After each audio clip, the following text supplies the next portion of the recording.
আসসালামু আলাইকুম। আজকের ভিডিওতে আমরা কথা বলবো আমরা কখন পোস্ট করলে ক্লায়েন্ট পাবো।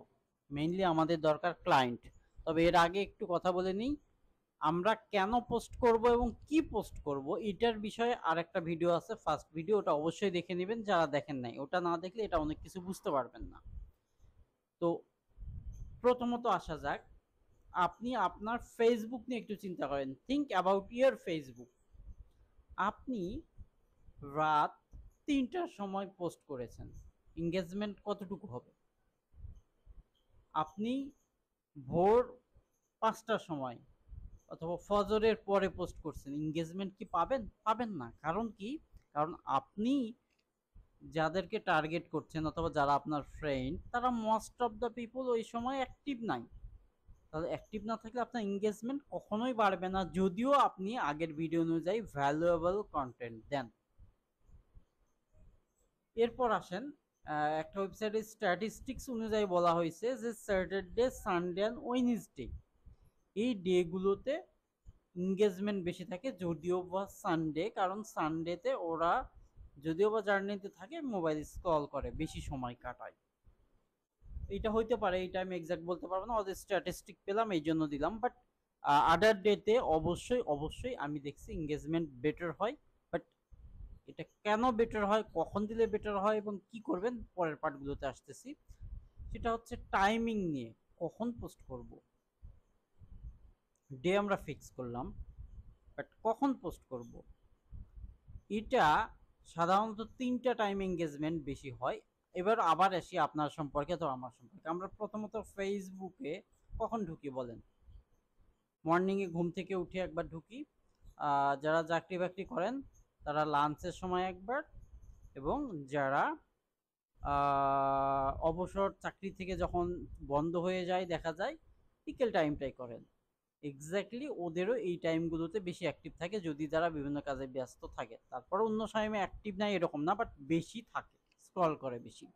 তাহলে আপনাকে ওদের টাইম অনুযায়ী আপনাকে পোস্ট করতে হবে। তো ওই টাইম অনুযায়ী একটা স্ট্যাটিস্টিক দেখা গেছে যে আমাদের 6টা থেকে 9টা পিএম, তারপর 3টা থেকে 6টা পিএম, এবং আরেকটা হচ্ছে 12টা থেকে 3টা এএম, এই কয়টার টাইমের মধ্যে পোস্ট করলে এঙ্গেজমেন্ট বলেন এগুলো সবচেয়ে বেশি হয়। আর জানেন রিসেন্টলি, লিঙ্কডইনে রিসেন্টলি না, অনেক দিন ধরেই এই টাইমগুলোতে সাধারণত পোস্টগুলোকে টাইমিং করে রাখা যায়, আগে থেকে পোস্ট করে রাখা যায়। তো আপনারা এরকম করে পোস্ট করে রাখবেন। বাট এগুলোর স্ট্যাটিস্টিক্স হলো ডিপেন্ড করবে আপনার অডিয়েন্সের উপর। আপনার টার্গেটেড অডিয়েন্সগুলো যাদেরকে আপনি অ্যাট্রাক্ট করতে চান, যাদেরকে ক্লায়েন্ট বানাতে চান, তারা কোন সময় অ্যাক্টিভ সেটার উপর ডিপেন্ড করবে। ডে, এই টাইম সব কিছুই ডিপেন্ড করবে তাদের উপর। বাট এটা একটা স্ট্যাটিস্টিক বললাম। তো আপনার অডিয়েন্সগুলো কখন অ্যাক্টিভ, দেখেন আপনি ফেসবুক এক্সাম্পল দিলাম, যে ফেসবুকে আপনি যদি ফজরের টাইমে দেন কখনো এঙ্গেজমেন্ট পাবেন না। যদি আপনি সন্ধ্যার পরে দেন এটাতে বেশি এঙ্গেজমেন্ট হয়, রাইট? লাইক দ্যাট আপনি তাদের টাইমিংগুলোকে ফিক্স করেন, এবং আপনার যেসব পার্সনকে টার্গেট করছেন, যেসব কান্ট্রিকে টার্গেট করছেন, এই কান্ট্রির টাইমিং এর উপর ডিপেন্ড করে আপনাকে বের করতে হবে যে ওরা ওদের টাইম অনুযায়ী মর্নিংটা কখন স্টার্ট হচ্ছে, লাঞ্চ কখন হচ্ছে, অ্যান্ড একেবারে সন্ধ্যার পর যেটাকে বলা হয় অবসর কখন নিচ্ছে, মোবাইলে বেশি থাকতেছে।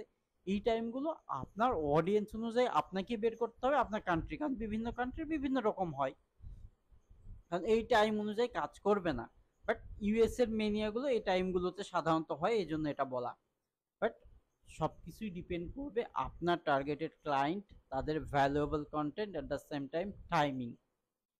এবং এইসব জিনিসগুলো আপনি শুধুমাত্র 5 দিন 3 দিন করলেন এরপরে হারায় গেলেন, এটা করলেও হবে না, তাহলেও ক্লায়েন্ট পাবেন না। এই পোস্টগুলো কন্টিনিউ প্রতিদিন করে যেতে হবে, কারণ এইটাই হচ্ছে আপনার এক ধরনের সোশ্যাল মিডিয়া মার্কেটিং। কারণ আমরা কি পোস্ট করব এই আগের ভিডিওতে বলেছি, ওই পোস্টগুলো যদি আপনি এই কয়টা রুলস মেনটেন করে করেন, এঙ্গেজমেন্ট বাড়বে। আর এঙ্গেজমেন্ট, লাইক, কমেন্ট এগুলো কম থাকলেও ফ্রাস্ট্রেশনে ভুগবেন না। আপনার প্রথমে এগুলো একটু কম থাকবে, বাট লাইক কমেন্ট আসা লিঙ্কডইনে খুব কষ্টকর। ফেসবুকে যেরকম একটা ফানি দিলেন আর হয়ে গেল, লিঙ্কডইনে দিয়ে দেখেন একটা লাইক নিয়ে আসে, দেখেন কত কষ্ট। সুতরাং এগুলো যতই কম হোক এটাতে ফ্রাস্ট্রেশন হবেন না, দেখবেন এঙ্গেজমেন্ট আস্তে আস্তে বাড়তেছে। এবং এই এঙ্গেজমেন্ট গুলো, এই যে এক পলক দেখতেছে, আস্তে আস্তে আপনাকে চিনতেছে, আপনি কি করেন, এটাই আপনার একটা মার্কেটিং। ফেসবুকে যেমন অনেকগুলো পোস্ট আসে, এগুলো দেখলে আমরা অ্যাট্রাক্ট হই বিভিন্ন প্রোডাক্টে, লাইক দ্যাট আপনার এইসব কন্টেন্ট, ভ্যালুয়েবল কন্টেন্ট, আগের ভিডিও অনুযায়ী যেসব কন্টেন্ট দিতে বলেছি ওই কন্টেন্টগুলো এটা যদি মেনটেন করে দেন, ডেফিনেটলি এটা আপনার মার্কেটিং হচ্ছে। এটা মার্কেটিং এর একটা বড় পার্ট পোস্টিং, এর মাধ্যমে অনেক ক্লায়েন্ট পাওয়া যায়, আমি নিজে পেয়েছি। হ্যাঁ, সুতরাং আপনিও পাবেন আমি বিশ্বাস করি, বাট যে রুলসগুলো বলেছি এগুলো মেনটেন করবেন। সবাই ভালো থাকবেন, আল্লাহ হাফেজ।